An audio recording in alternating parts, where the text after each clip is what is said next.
এই যে গুনাহ হারাম, আত্মা ঘুরে বেড়ায় না, এই তো আকীদা বিশ্বাস না, এটা মিথ্যা আকীদা। কত রকমের আকীদাতে প্রচলিত আছে আপনি জানেন তো মানুষের ভিতরে। আকীদা বিশ্বাসের বাদে কোনো মানুষ নাই। যদি পাগল হয় তোর একটা কথা আছে, পাগলের কোনো বিশ্বাস নাই। আর ছোট বাচ্চা আছে, ওর কোনো বিশ্বাস নাই। কিন্তু বিবেকবান মানুষের বড় সম্পদ হচ্ছে আকীদা। আকীদা ছাড়া কেউ নাই। তাহলে আকীদা সবারই আছে। এখন প্রশ্ন হচ্ছে যে যা আকীদায় বিশ্বাস করে তাই চলবে, তাই চলবে? তাহলে নবী পাঠালেন কেন? কিতাব পাঠালেন কেন? কেন কিতাব পাঠালেন? মুহাম্মদুর রাসূলুল্লাহ সাল্লাল্লাহু আলাইহি ওয়াসাল্লাম মক্কাতে 10 বছর শুধু আকীদার দাওয়াত দিয়েছেন। সালাত ফরজ হয় নাই, যাকাত ফরজ হয় নাই, সাওম ফরজ হয় নাই, হজ ফরজ হয় নাই, শুধু আকীদার দাওয়াত দিয়েছে। আর কোনো দাওয়াত ছিল না, শুধু আকীদার দাওয়াত দিয়েছে মুহাম্মদুর রাসূলুল্লাহ প্রথম 10 বছর। তাহলে আকীদার এত গুরুত্ব হওয়ার কারণ, রাসূল যদি সবার আকীদায় শুদ্ধ হয় তাহলে রাসূল কেন 10 বছর দাওয়াত দিলেন? আমাদের বোঝা দরকার আছে, আছে কিনা বলেন? সবাই আকীদা শুদ্ধ না। আকীদা শুদ্ধ হতে হলে আপনাকে আল্লাহ যে আকীদার কথা কোরআনে বলছে, আল্লাহ যে বিশ্বাসের কথা কোরআনে বলছে, নবী যে বিশ্বাসের কথা কোরআনে বলছে, এর মধ্যে আপনাকে আসতে হবে, নইলে যায় আপনার আকীদা শুদ্ধ হবে না। আর এইটা যদি কোনো ঠিক রাখতে হয় যে আমার আকীদা ঠিক রাখবো, তাহলে অবশ্যই আপনাকে সাহাবায়ে কেরামের মত অনুসারে চলতে হবে।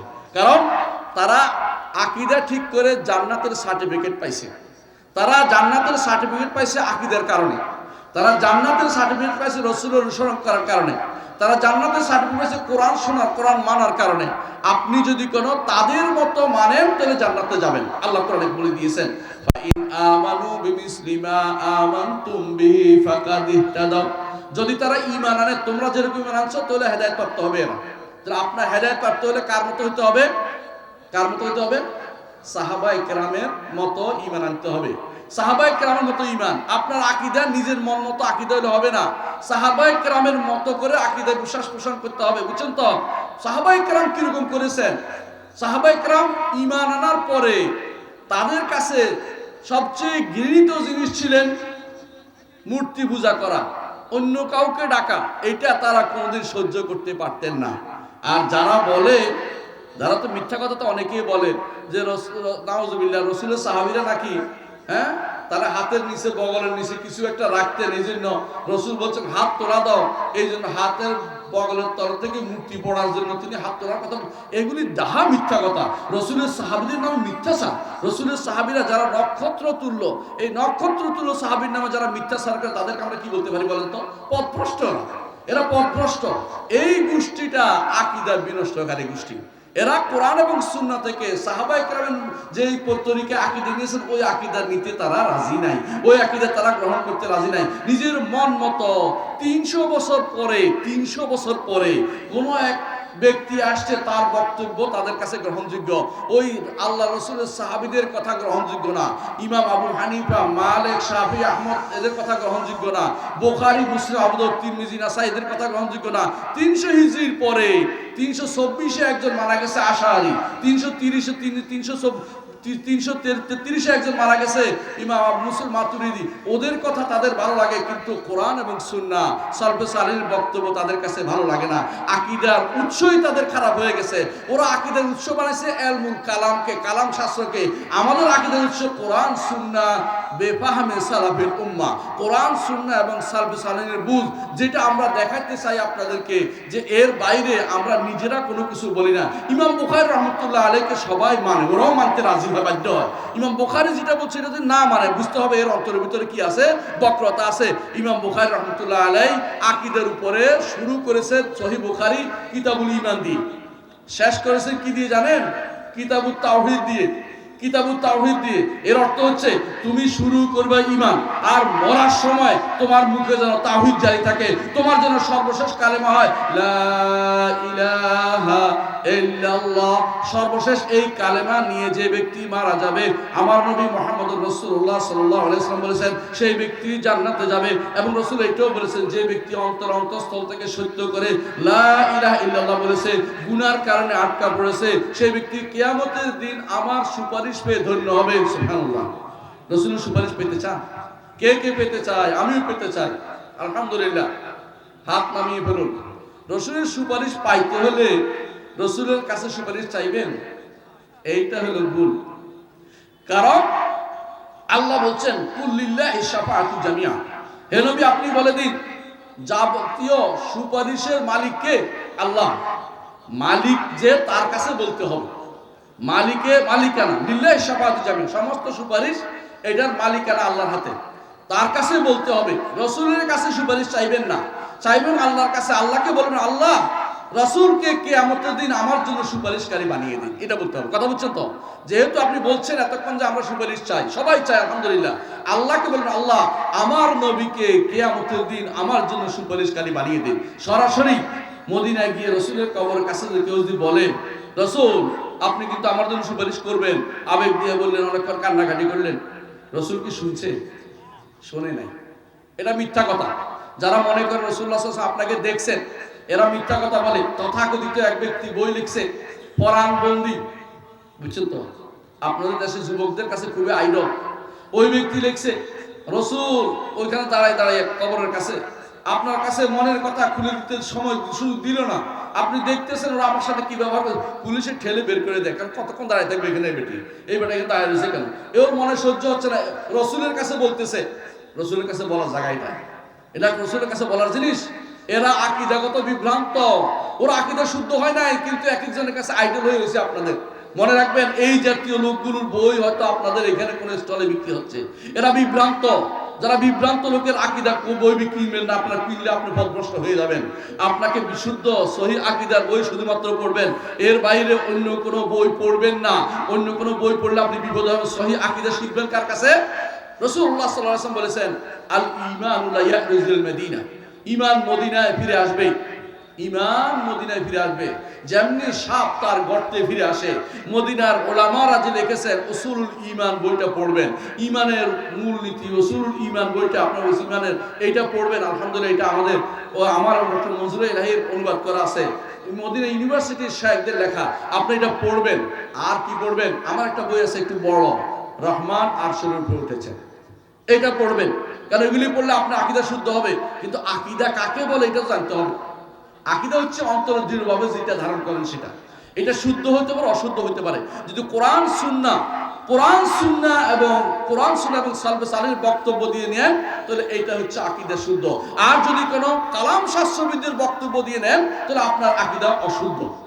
আমার নবী বলেছেন আমার উম্মত 72 ভাগে বিভক্ত হবে। কয় ভাগ বলছে? 73 ভাগ। আমার একটা ভুল হয়েছে। আমার উম্মত 73 ভাগে বিভক্ত হবে। তার মধ্যে একটি ভাগ ব্যতীত বাকি 72 ভাগ জাহান্নামে যাবে। এরা কারা? ঈমানদার বলে না, ঈমান দাবি করে। ঈমানের দাবিদার লোকেরাই 73 ভাগে বিভক্ত হবে। ঈমানের দাবিদার লোকেরাই 73 ভাগে বিভক্ত হবে। তিরমিজির হাদিস, সহিহ হাদিস। এদের মধ্যে একদল ছাড়া বাকি 72 ভাগ জাহান্নামে যাবে। 72 ভাগ জাহান্নামে যাবে। কেন যাবে? এরা আকীদা শুদ্ধ করতে পারে নাই। কথা বুঝেন? আপনার আমলে কোনো ভুল থাকলে জাহান্নামে যাওয়ার কথা, মানে জাহান্নামে যাওয়ার ওয়াইড আসছে, কিন্তু বাধ্যতামূলক না, আল্লাহ ক্ষমা করে দিবেন। কিন্তু যেই ব্যক্তি যারা নতুন নতুন পথ আবিষ্কার করছে আকীদা, তাদের জাহান্নামে যাইতেই হবে। জাহান্নামে যাওয়ার কথা আমার নবী বলেছেন, কিন্তু জাহান্নামে চিরস্থায়ী আমি বলছি না, কিন্তু জাহান্নামে যাবে যাদের আকীদা একেবারে নষ্ট হয়ে গেছে, তারা চিরস্থায়ী জাহান্নামী। আর যাদের আকীদার মধ্যে বিভ্রান্তি আসছে, ভুল পথে চলেছে, তারা অস্থায়ী জাহান্নামী হবে, এর বাইরে কিছু নয়। এর অর্থ হচ্ছে যে ব্যক্তি আকীদা শুদ্ধ হবে না তার পরিণাম কোনোদিন ভালো হইতে পারে না। কথা ঠিক আছে? বুঝে আসছে কথাটা? এখন আকীদা কার শুদ্ধ নাই? যারা তাকদীরের মাসলায় ভুল করে তাদের আকীদা শুদ্ধ নাই, এদেরকে বলা হয় কাদারি। যারা আরেক গোষ্ঠী আছে মনে করে আমাদের কিছু করার নাই, এরাও জাবারি, এরাও আকীদা শুদ্ধ নাই। শিয়াদের আকীদা শুদ্ধ নাই, শিয়াদের আকীদা শুদ্ধ নাই, খেয়াল করেন। তারপরে খারিজিদের আকীদা শুদ্ধ নাই, খারিজিদের আকীদা শুদ্ধ নাই। মুরজিয়াদের আকীদা শুদ্ধ নাই, মুতাজিলাদের আকীদা শুদ্ধ নাই। জাহমিয়াদের আকীদা নয়, শুধু জাহমিয়ারা কাফের, কোনো সন্দেহ নাই। যারা আল্লাহকে সর্বত্র বিরাজমান বলে এরা জাহমি, এরা কাফের। এরা সালফে সালেহিনের উপরে বই লিখেছে, একটা দুইটা নয়, ডজন খানে বই লিখেছে যে এরা কাফের। ইমাম বুখারী রাহমাতুল্লাহ আলাইহি তার একটা কিতাব আছে খলকু আফআইল ইবাদ, তার মধ্যে উল্লেখ করেছেন। ইমাম বুখারীর কিতাবটা পড়লে আপনি বুঝবেন আকীদা শুদ্ধ কাকে বলে। ইমাম বুখারীর আকীদাটাই আপনি নেন না, তাহলে যদি কোনো আমাদেরটা যদি কোনো বলেন যে আমরা ডলার খাই বলতেছি, তাহলে আলাদা কথা। ইমাম বুখারী কিন্তু ডলার পায় নাই, বরং ইমাম বুখারী রাহমাতুল্লাহ আলাইহি তার সময়ে যারা ছিল তারা নিগৃহীত ছিলেন। তিনি ভালো করে গড়ে উঠতে পারেন নাই, তাকে তার দেশ থেকে বের করে দিয়েছে।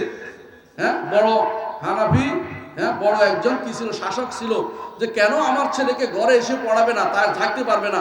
তিনি ঘর থেকে বেরিয়ে চলে গেছেন, যাওয়ার সময় পথের মধ্যে মরে গেছেন। তিনি হচ্ছে ইমাম বুখারী রাহমাতুল্লাহ আলাইহি। ইমাম বুখারী সহিহ আকীদা লিখে গেছে, কারো পক্ষে বিপক্ষের জন্য নয়, বিশুদ্ধ আকীদা লিখে গেছে আল্লাহকে ভয় করে, আল্লাহর দ্বীনকে সহযোগিতা করার জন্য, আল্লাহর দ্বীনের জন্য। আল্লাহ এবং আল্লাহ রাসূল যেটা বলেছেন যে আল্লাহর জন্য একটা বাণী হলেও প্রচার করে, সেই জন্য তারা লিখে গেছেন। তাদের আকীদাটা হচ্ছে বিশুদ্ধ আকীদা। এই বিশুদ্ধ আকীদা আমাদের ধারণ করতে হবে। বিশুদ্ধ আকীদা যদি না হয়, আপনি হয়ে যাবেন আশআরী, আপনি হয়ে যাবেন মাতুরিদি। এরা আকীদায় পথভ্রষ্ট। তবে এদের দুইজনকে আমি কাফের বলি নাই। পথভ্রষ্ট বুঝছেন তো? কাফের বললে কোনোদিনই জাহান্নাম থেকে বের হতে পারবে না। আর পথভ্রষ্ট হচ্ছে জাহান্নামে যাবে, জাহান্নামে যাবে। আমার নবী বলেছেন যে এই আকীদা পোষণকারীরা জাহান্নামে যাবে। তারপরে কোনোদিন যদি কোনো আল্লাহ তাআলা তাদেরকে বের করেন, সেটা ভিন্ন কথা। এই 72 ফেরকায় কেউ যেতে পারবেন না। সবাই যেন ওই 1 নম্বর ফেরকা হন, 1 নম্বর দলের লোক হন, 1 নম্বর গোষ্ঠী হন। তাদেরকে বলা হয় আহলুস সুন্নাতি ওয়াল জামাআহ। আহলুস সুন্নাহ যার নাম রাখলেও হবে না। আমাদের চট্টগ্রামের কিছু ভাই আছে, ওরা কি করে, নিজেদের কবর পূজা করে আর আহলুস সুন্নাহ ওয়াল জামাআহ নাম দিয়ে ফেলছে। ভাই, নাম দেওয়ার জিনিস নয়। আহলুস সুন্নাহ ওয়াল জামাআহ হচ্ছে যারা রাসূলের পুঙ্খানুপুঙ্খ অনুসরণ করে, বেদাত করে না। আহলুস সুন্নাহ হচ্ছে আহলুল বেদাতের বিপরীত, যারা রাসূলের সুন্নতের অনুসরণ করে, রাসূলের সুন্নাহ পালে রফিয়া দান করে, আমিন জোরে বলে, বিরোধিতা করে না, বাড়াবাড়ি করে না। এরা আহলুস সুন্নাহ ওয়াল জামাআহ। এমনকি না করলেও তারা মনে করে যে সুন্নতের উপর আমল করতে হবে, এতটুকু বিশ্বাস তারা আছে, তারা আহলুস সুন্নাহ ওয়াল জামাআহ। তাদের মধ্যে তারা কোনোদিন সুন্নতের ব্যাপারে বিদ্বেষ পোষণ করে না। ওয়াল জামাআহ কারা? জামাআহ হচ্ছে যারা সাহাবায়ে কেরামের পদাঙ্ক অনুসরণ করে চলে। আহলুস সুন্নাহ ওয়াল জামাআহ অর্থ হচ্ছে আহলুর রাসূল ও আহলুস সাহাবা। রাসূলের অনুসারী এবং সাহাবাদের অনুসারী যদি হতে পারেন, আপনি হচ্ছেন আহলুস সুন্নাহ ওয়াল জামাআহ। আহলুস সুন্নাহ ওয়াল জামাআহ কবর পূজা করে, মাজারের উপরে কাপড় লটকায়, মাজারের কাছে বসে সিন্নি দেয়, ওরস করে, মাজারের মধ্যে বিভিন্ন রকমের কাজ করে, মাজার বানায়। মাজার বানানো জায়েজ আছে কিনা বলেন তো? জায়েজ আছে? মাজার বানাইলে গুনাহ হয়, মাজার বানাইলে সওয়াব আসে, মনে করলে বড় গুনাহ হয়। মাজার কাছে মনে করেন ভালো কিছু পাবেন আশা করলে কাফের হয়ে যায়, মাজারের কাছে কিছু চাইলে মুশরিক হয়ে যায়। আপনারা যদি কোনো এই যে নির্বাচনে দাঁড়াবে কেউ, আমি কারো বিরোধিতা করার জন্য বলছি না, বলে দিচ্ছি, নির্বাচনে দাঁড়াক, যা ইচ্ছে তা করুক, আমার কোনো আপত্তি নেই, আমার সাথে সম্পৃক্ত না, আমি এগুলি কাজও করি না। কিন্তু যেটা বলতেছি সেটা হচ্ছে সাবধান। কবরওয়ালার কাছে যদি বিশ্বাস করেন যে অমুক মাহি সওয়ার আমাকে, আপনাদের দেশে তো মাহি সওয়ারের কাছাকাছি বললাম, মাহি সওয়ার আমাকে তার রুহানি ভয়েস দিয়ে, বরকত দিয়ে অথবা তাওয়াজ্জু দিয়ে আমাকে তিনি পাশ করার ব্যবস্থা করবেন, একটুকু বিশ্বাস করলে আপনি স্থায়ীভাবে কাফের, একবারে জাহান্নামে চলে যাবেন যদি মরে যান। যদি না তওবা করে আবার ফিরে আসেন, আপনি কোনোদিন জান্নাতে যেতে পারবেন না। কথা বুঝতে পারছি? আপনি মনে রাখবেন, এই জাতীয় যারা এখন কবরের কাছে এগুলি বানাচ্ছে, এরা কোনো ভালো মানুষ হতে পারে না। এরা দিন জানে না, শরীয়ত জানে না, আল্লাহর বিধান জানে না। কারণ এগুলি কোনোদিনই আমাদের ইসলামের মধ্যে ছিল না। আবু হানিফা রাহমাতুল্লাহর যুগে এগুলি ছিল না, মালিকের যুগে এগুলি ছিল না, শাফিঈর যুগে এগুলি ছিল না, আহমদ ইবনে হাম্বলের যুগে এগুলি ছিল না। এগুলি আজ থেকে 600 বছর আগে যখন বিভিন্ন মামলুকরা ক্ষমতায় আসে, মামলুকরা মিশরের মামলুক দাস বংশ ক্ষমতা আসে, তখন বিভিন্ন জায়গায় তার কবরের উপরে এরকম মিম্বর, বড় বড় গম্বুজ তুলতে আরম্ভ করে। এর আগ পর্যন্ত মুহাম্মদ রাসূলুল্লাহ সাল্লাল্লাহু আলাইহি ওয়াসাল্লামের কবর উপরে সাদা গম্বুজ ছিল না, বা নীল গম্বুজ ছিল না, সবুজ গম্বুজ ছিল না। অর্থাৎ আপনি বুঝতে পারেন যে ইমামদের যুগ পর্যন্ত কোনোদিনই উপরে কোনোদিন মিম্বর ছিল, এইটা সবুজ গম্বুজ ছিল না। আমাদের দেশে তো অনেকেই সবুজ গম্বুজ না হলে তার তো ভালোই লাগে না, কিছু একটা সবুজ গম্বুজ লাগাই দেয় মাথার উপরে, আবার সবুজ পাগড়ি, আবার সবুজ না হলে ভালো লাগে না। ও কবরের চারপাশে সবুজ দিয়ে মাখাই দিচ্ছে, কি জন্য? যে নবীর কবরে কেন সবুজ আছে, এটার উপর কিয়াস করতেছে। ওইটা কোনো আলেমে বানায় নাই, এটা যারা বানিয়েছে এরকম এমন কিছু দুরাচার শাসক ছিল যারা আলেমদের কথা শুনতো না, তারা জোর করে বানাই ফেলছে, এই জন্য এটা আছে। কিন্তু এইটা কোনো রসুল অনুমোদন ছিল না। আমার নবী বলতেছেন, রসুল নিষেধ করেছেন, রসুল কি বলেছেন দেখেন, রাসূলুল্লাহ সাল্লাল্লাহু আলাইহি ওয়াসাল্লাম বলেছেন, নাহা রাসূলুল্লাহ সাল্লাল্লাহু আলাইহি ওয়াসাল্লাম ইউজাসসাল কবর, কবর বাধাই করতে নিষেধ করেছেন, কবর উপরে ঘর তুলতে নিষেধ করেছেন, কবর উপরে নাম লিখতে নিষেধ করেছেন, কবরকে উঁচু করতে নিষেধ করেছেন। সবগুলি সহিহ হাদিস, কেউ অস্বীকার করতে পারবে না। এখন এগুলি যদি জিজ্ঞাসা করেন তখন বলে এটা হলো সাধারণ মানুষের জন্য, ওলি আল্লাহদের ব্যাপারটাই আলাদা। ওলি আল্লাহদের ব্যাপার আলাদা কেমন হলো রে ভাই? আমার নবীর বক্তব্য কি ওলি আল্লাহ নামক আলাদা গোষ্ঠীর জন্য কি আলাদা ছিল না কেন? তাহলে এই গোষ্ঠীরা যেটা বলতেছে ওলি আল্লাহদের ব্যাপারটা আলাদা, কোথায় পেল?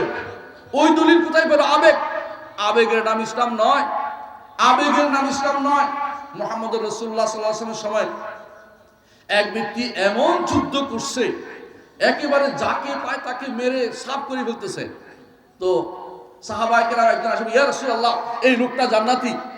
রাসূল বললেন, আমি তাকে জাহান্নামী দেখতে পাচ্ছি, তুমি জান্নাতি কেমনে বললে? তো বলে আমার মন খারাপ হয়ে গেল, আমি পিছু নিলাম, দেখি লোকটা কি করে, রাসূল কেন জান্নাতি বললো না, জাহান্নামী কেন বললো? দেখি যে লোকটা যুদ্ধ করতে করতে শেষে কি করলো, যে দেখি আর সহ্য করতে পারতেছে না কষ্ট, এখন তরবারির ফলাটা এখান দিয়ে ঢুকিয়ে দিয়ে আত্মহত্যা করছে। দৌড়ে এসে, ইয়া রাসূলুল্লাহ আমি সাক্ষ্য দিচ্ছি আপনি আল্লাহর রাসূল, এই লোক আত্মহত্যা করে মারা গেছে। আমি এতক্ষণ আবেগ দিয়ে যা বলছি তা ঠিক নয়, আবেগ দিয়ে ইসলাম হয় না, ইসলাম হচ্ছে কোরআন এবং সুন্নাহর অনুসরণ। আপনার আবেগে চলে না, পীরের মতো মাজার অমুকের এটা অমুকের এটা, এটা দিয়ে আবেগ দিয়ে ইসলাম চলে না। কবরের কাছে গিয়ে আপনি সিজদা করে বসছেন, ঈমান আছে? কবরের কাছে আপনি একটা টাকা দিলে আপনার ঈমান নাই। পাগলার ওই আপনাদের দিকে না, ওইদিকে কিশোরগঞ্জের দিকে আছে, পাগলার মাজারে প্রতি মাসে কত লাখ টাকা উঠে জানেন? কত লাখ নয়, প্রায় কত 4 লাখ টাকা, 5 লাখ টাকা আরো বেশি উঠে। পাগলার মাজারে এই টাকা কেন উঠে? বা পাগলার কবরে, মাজার নাই, কবর মসজিদে, পাগলার মসজিদে এটা কেন উঠবে বলেন? পাগলার কারণে, মসজিদের কারণ না। অনেকগুলি মসজিদ তো আপনাদের আছে, বানাইতে পারেন না, চাইলেও পয়সা দেন, কেউ 1 টাকা দিলে সিরা টাকাটা দিবে, ভালো টাকাটা দেন। সবচেয়ে যে চলে না উঠে শুধুমাত্র ওই আল্লাহ রাস্তায় দান করে অনেকে দেখবেন, কিন্তু ওই যে পাগলার মসজিদেও হাতে সব টাকা দিয়ে দিচ্ছে। এমনকি এত টাকা গণার জন্য উভয় দিক থেকে লোক আসা লাগে। আপনি কি জানেন এটা শিরক? কত বড় শিরক! কিছু দেয়া লাগে না, যদি একেবারে অর্থ নাই, এটা কোনো মূল্য নাই, এটা দিলেও শিরক হবে। আমার নবী বলেছেন, ইমাম মুহাম্মদ ইবনে আব্দুল্লাহ রাহমাতুল্লাহ আলাইহি কিতাবুত তাওহীদে একটা হাদিস উল্লেখ করেছেন। পূর্ববর্তী যুগের 2 লোকে এক রাস্তা দিয়ে যাচ্ছিল, যাওয়ার সময় একজন বলল যে এখান দিয়ে যেতে হলে এই মূর্তিকে কিছু না কিছু দিতে হবে। একজনে কিছু না পাইয়া একটা এই শিকার করে, পাশে শিকার করে আনি দিয়ে দিল, বলে আমি এটা দিচ্ছি, আমার আর কিছু নাই, ওরে ছাড় দিল, সে জাহান্নামে গেল। আরেকজন বলে আমি আল্লাহ ছাড়া কারোর জন্য কিছু দেই না, আল্লাহকে সন্তুষ্ট করার জন্য আমি শুধু দান করি, সেই লোক মেরে চলে গেল, তারা মেরে ফেললো, সেই লোক জান্নাতে গেল। পার্থক্য বুঝছেন? আপনি কি দিচ্ছেন বড় কথা নয়, অন্তরের ভালোবাসা, অন্তরের ভয়, অন্তরের আশা যদি আল্লাহ ছাড়া কারোর সাথে আপনি লিপ্ত হয়ে যায়, আপনি শিরকে লিপ্ত হয়ে গেছেন। আপনার প্রকৃত ভালোবাসা কার জন্য হবে? আল্লাহর জন্য হবে। আল্লাহকে যে ভালোবাসে তার জন্য হবে। আমরা আমার নবীকে ভালোবাসি কি জন্য? আল্লাহকে, তিনি আমাকে আল্লাহর পথ দেখিয়েছেন, সেই জন্য। আমরা স্বাভাবিক একটা ভালোবাসা আছে স্ত্রী সন্তানের জন্য, সেটার কথা বলছি না, এই ভালোবাসা দুনিয়া থাকবেই, কিন্তু আল্লাহর ভালোবাসার উপরে কোনো ভালোবাসা উঠতে পারবে না। আল্লাহর ভালোবাসা সবার উপরে থাকবে। দুনিয়াতে যত রকমের যত কিছু হচ্ছে, যদি কেউ আল্লাহর ভালোবাসার উপরটাকে প্রাধান্য দেয়, সেই ব্যক্তি মুশরিক হয়ে যাবে। কথা বলছেন কিনা? এই জন্য কেউ কেউ ফুটবলের ইবাদত করে, কেউ ফুটবলের ইবাদত করে। কেমনে করে? ফুটবল তার জীবন, ফুটবল তার মরণ, ফুটবলের জন্য তার যত স্মরণ। কথা বুঝছেন? আমরা কি বলি? কুলিন্না সালাতি ওয়া নুসুকি ওয়া মাহইয়ায়া ওয়া মামাতি লিল্লাহ। আমার জীবন মরণ, আমার ইবাদত, আমার যত কিছু আমার কার জন্য? আল্লাহর জন্য। আর ওদের নিকট গানের জন্য, ফুটবলের জন্য, ওইটার জন্য শুধু জীবন মরণ তার ত্যাগ করছে, সেই ব্যক্তি ঈমানদার নাই, সেই ব্যক্তি ফুটবলের ইবাদত করছে। কথা কি বুঝেন? কেউ কথা চাকরির ইবাদত করে। যে ব্যক্তি আল্লাহ বিরোধী জায়গাতে মনে করে যে এইখানে আমার এটা ছাড়া কোনো পথ নাই, আমি এখানে আল্লাহর বিধানকে আমি লঙ্ঘন করলেও কিছু হবে না, সেই ব্যক্তি আল্লাহর ইবাদত করছে না, চাকরির ইবাদত করতেছে। কথা বুঝছেন? আল্লাহর বিধান লঙ্ঘন হচ্ছে, সে জেনে শুনে বুঝেই সেটাই প্রবর্তন করবে, সেই ব্যক্তি ওই বিধান যে দিছে তার ইবাদত করতেছে, আল্লাহর ইবাদত করছে না। আল্লাহর ইবাদত করতে হলে আল্লাহর কথাকে সবার আগে স্থান দিতে হবে, আল্লাহ তাআলা যেটাতে খুশি সেটাকে সবার আগে খুশি হইতে হবে। এইটা হচ্ছে ঈমানদারের কাজ। মনে রাখবেন যেটা বলছিলাম, তাহলে একজন আকীদাকে বিশুদ্ধ করতেই হবে। আর আকীদা বিশুদ্ধ করার জন্য একটু আগে আপনাদেরকে যা বলে গেছে ইমাম হোসেন, আমি এর চেয়ে বাড়িয়ে বলছি, এটাই বলবো যে আকীদা বিশুদ্ধ করার জন্য আপনাকে কোরআন ভিত্তিক আকীদা নিতে হবে, হাদিস ভিত্তিক আকীদা নিতে হবে, তাও সহিহ হাদিস। বানোয়াট হাদিসের আকীদা নিবেন না। বানোয়াট হাদিসের আকীদা কিরকম বুঝেন তো? আমাদের নবী কিসের তৈরি? এই তো নূরের তৈরি কেউ কেউ বলে না, কেউ কেউ বলে ফেলবে নূরের তৈরি। বুঝছেন না কথাটা? নূরের তৈরি বললে ভুল বলছে, কিন্তু এটা শিরিক হয়নি। কিন্তু কেউ যদি বলে আল্লাহ নূরের তৈরি, তাহলে মুশরিক। কেউ যদি বলে আল্লাহ নূরের তৈরি, সে মুশরিক, সেই ব্যক্তি একবারে কাফের। কিন্তু নূরের তৈরি বললে ভুল বলছে, মিথ্যা বলছে, গুনাহ হবে, কারণ মিথ্যা বলছে, কোরআন সুন্নাহ বিরোধী কথা বলছে। কিন্তু যদি বলে আল্লাহ নূরের তৈরি, সে ব্যক্তি কি হয়ে যাবে? কাফের হয়ে যাবে। কোন কোন এলাকা আছে পাক পাঞ্জিয়াতনে বিশ্বাস করে, 5টা পবিত্র দেহ, এগুলি বিশ্বাস করে, তারাও কাফের, তারা স্থায়ীভাবে। কারণ তারা মনে করে আল্লাহর নূরের তৈরি হয়েছে এইটা। হ্যাঁ, তারা মনে করে নূরে, নূর দিয়ে সারা জগৎ সৃষ্টি হয়েছে, অর্থাৎ খালাক পয়দা, মালাক পয়দা, জমিন পয়দা, জামা পয়দা, তারা এটা বলে। ফার্স্ট তারা যখন মিলাদ পড়ে, দেখছেন না কেউ কেউ কোনো যা মিলাদ পড়ে, কি বলে? জুহুরে নূরে আহমদ সে হুয়া কানো মাকা পয়দা, খালাক পয়দা, মালাক পয়দা, জমি পয়দা, জামা পয়দা। আপনি উর্দু না, উর্দুতে কইছে তো, আপনিও বুঝেন না কি বলছে, শুনলে পারে। বলছে মুহাম্মাদের নূরের জহুর, প্রকাশের কারণে কাউনো মাকান পয়দা, জগৎ সৃষ্টি হয়ে গেছে। মিথ্যা কথা এটা বলতে, ডাহা মিথ্যা কথা না। মুহাম্মাদের নূর, মুহাম্মদ সাল্লাল্লাহু আলাইহি ওয়াসাল্লামের নূর কি হেদায়েতের নূর? মুহাম্মাদের নূর তো আর এটা দিয়ে ওইটা বানাইছে, এটা সত্য কথা নয়। আল্লাহ তাআলা মাটি থেকে সমস্ত মানুষ বানিয়েছেন, কোনো সন্দেহ নেই। মুহাম্মদ রাসূলুল্লাহ সাল্লাল্লাহু আলাইহি ওয়াসাল্লাম সেই রকম একজন মানুষ, তাকে আল্লাহ তাআলা তার মানুষ যেটা দিয়ে তৈরি সে তৈরি করেছেন। তবে তিনি হেদায়েতের আলোকবর্তিকা ছিলেন, যেমন তাওরাত হেদায়েতবর্তী আলোকবর্তিকা, যেমন কোরআন হেদায়েতের আলোকবর্তিকা, যেমন যেমন আল্লাহ তাআলা ইসলামকে নূর হিসেবে বলেছেন, ইসলাম নূর, আলো। যে সুতরাং কেউ যদি বলে মুহাম্মদ রাসূলুল্লাহ সাল্লাল্লাহু আলাইহি ওয়াসাল্লাম তার শারীরিকভাবে নূর ছিলেন এবং তিনি নূরে মুজাসসাম ছিলেন, এই জাতীয় কথাবার্তা বলে যে নূরের দেহ, নূরের তৈরি বা নূর ছিল, এবং কেউ কেউ ওয়াজ করে যে মুহাম্মদ সাল্লাল্লাহু আলাইহি ওয়াসাল্লাম বাবার কপালের মধ্যে নূর টক টক টক টক করতেছিল, এই জাতীয় ওয়াজ যারা করবে সবগুলি হচ্ছে মুশরিক। কারণ তারা মনে করতেছে আল্লাহর নূর, তারা মনে করতেছে মুহাম্মদ সাল্লাল্লাহু আলাইহি ওয়াসাল্লামকে, যে কেউ আল্লাহর নূর মনে করবে মুহাম্মদ সাল্লাল্লাহু আলাইহি ওয়াসাল্লামকে, সেই ব্যক্তি কাফের, আর কোনো সন্দেহ নেই।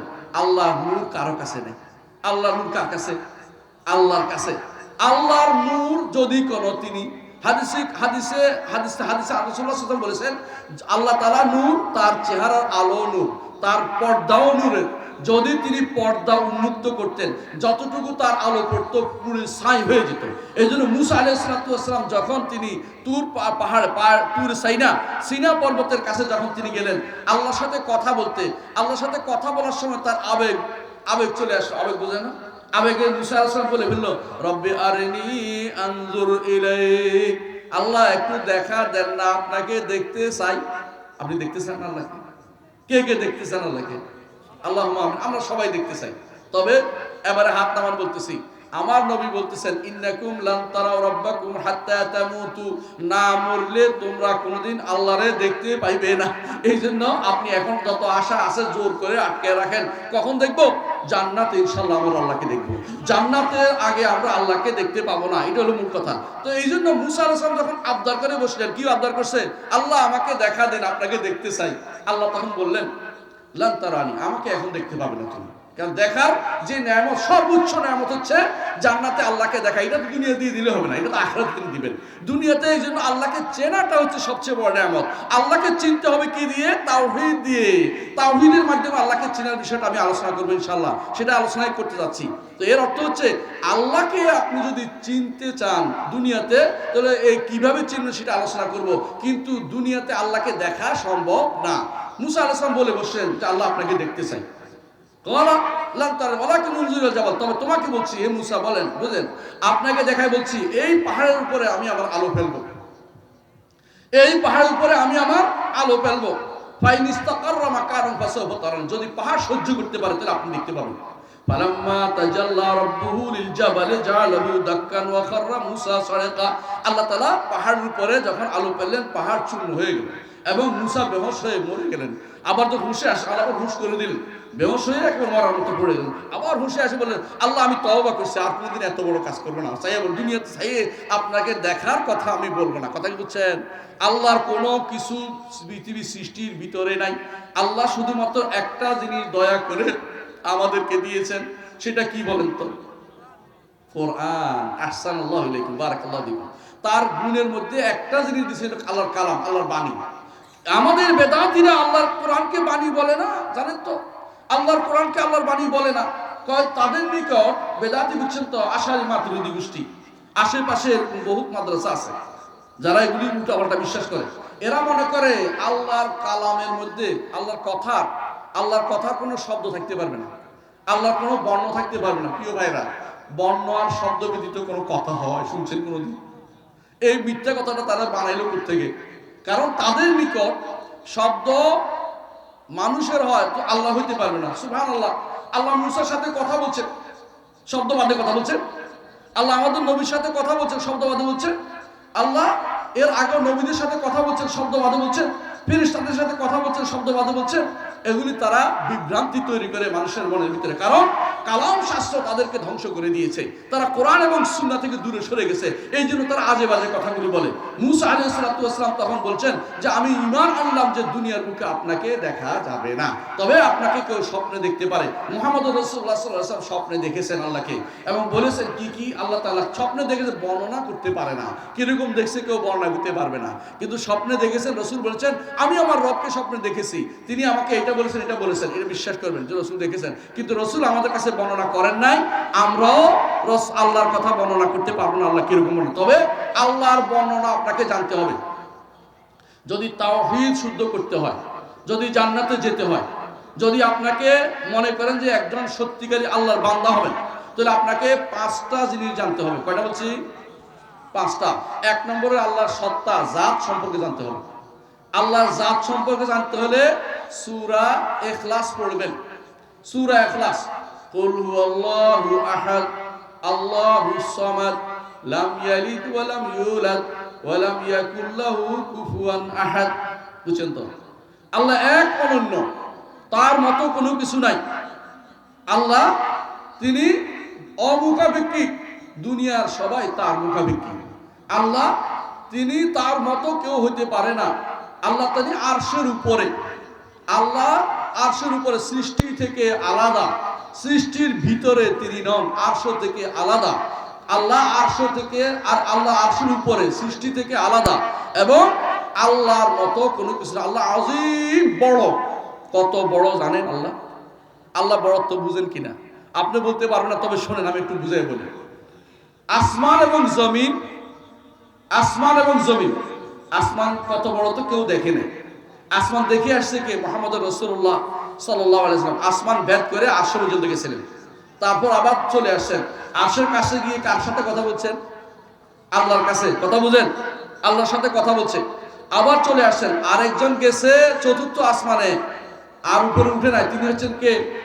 ঈসা আলাইহিস সালাম। বুঝছেন তো? আর আল্লাহর নবী চলে আসছেন, আসমান ভেদ করে নিচে আসছেন। এই নিচে আসছেন, তিনি আমাদেরকে জানাচ্ছেন যে আসমান এবং জমিন যত বড় আছে, বর্তমানে জমিন বলতে আমরা পৃথিবী যদি বলি, এইটা একেবারে বিলিয়ন মধ্যে একটা ছোট্ট ফোঁটা ছাড়া কিছুই না। যারা স্পেস নিয়ে কাজ করে তারা বুঝে। এই এত সব কিছু আল্লাহর মুষ্টির ভিতরে, আল্লাহর মুষ্টির ভিতরে হাসার দিন জায়গা হবে। এই সমস্ত সৃষ্টি আল্লাহর মুষ্টির ভিতরে জায়গা হবে। আমার কথা না, আল্লাহ বলছে ওয়াল আরদু জামিআন কাবদাতুহু ইয়াওমাল কিয়ামা, কিয়ামতের দিন সমস্ত জমিন আল্লাহর মুষ্টির ভিতরে থাকবে। বাবা, আল্লাহর মুষ্টি কত বড়, কথা কি বুঝতে পারছি? সমস্ত জমিন, ওয়াস সামাওয়াতু মাতউইয়াতুম বিয়ামিনিহি, আর সমস্ত আসমান আল্লাহর ডান হাতে ভাঁজ করা থাকবে। আসমান কত বড় কেউ বলতে পারবে না, আমরা বলতে পারি না। আসমান কত বড়, সেই বড় আসমানগুলি 7 আসমানকে আল্লাহ তাআলা একটার উপর একটা, কামা বাদানা আউওয়ালা খালকিন নুঈদু ইয়াওমা নাতউইস সামাআ কাতাইয়িস সিজিল লিল কুতুব। কাগজ যেমন একটার উপর একটা রাখে, সেভাবে আল্লাহ তাআলা তার ডান হাতের উপরে আসমানগুলিকে একটার উপর একটা রাখবেন। এরপর জমিনগুলিকে মুষ্টির ভিতরে রেখে বলবেন আনাল মালিক আইনা মুলুকুদ দুনিয়া, আমি রাজা, দুনিয়ার রাজারা কোথায়? সহিহ বুখারী হাদিস বলতেছি, বানোয়াট একটা কথা বলিনি, আপনারা হাদিস পড়ে সহিহ বুখারী পড়েন। সহিহ বুখারীতে আছে। সবাই তো দুনিয়ার বুকে যাই বুখারী খতম করে, কেউ কেউ খতম করে শুনেন নাই? আমি বলি যে বুখারী খতম করে ফেলছে, মানে মেরে ফেলছে। বুখারী পড়া দরকার, খতম মনে না মেরে ফেলা দরকার নাই। কথা বুঝেন কিনা? বুখারী পড়লে আপনি হেদায়েত নসিব হবে, মন থেকে যে বুখারী কি বলছে এটা আমি পড়বো, বুঝবো। কেউ কেউ আছে না বুখারী পড়ার চিন্তা করে না, বুখারীর মারার চিন্তা করতেছে, এই মাথা থেকে ওই মাথা পড়ে গেছে, কিছুই বুঝেনি। এবারে আল্লাহ আকীদা শুদ্ধ হয় নাই, যে বুখারীর মধ্যে আছে আল্লাহ কথা, আল্লাহ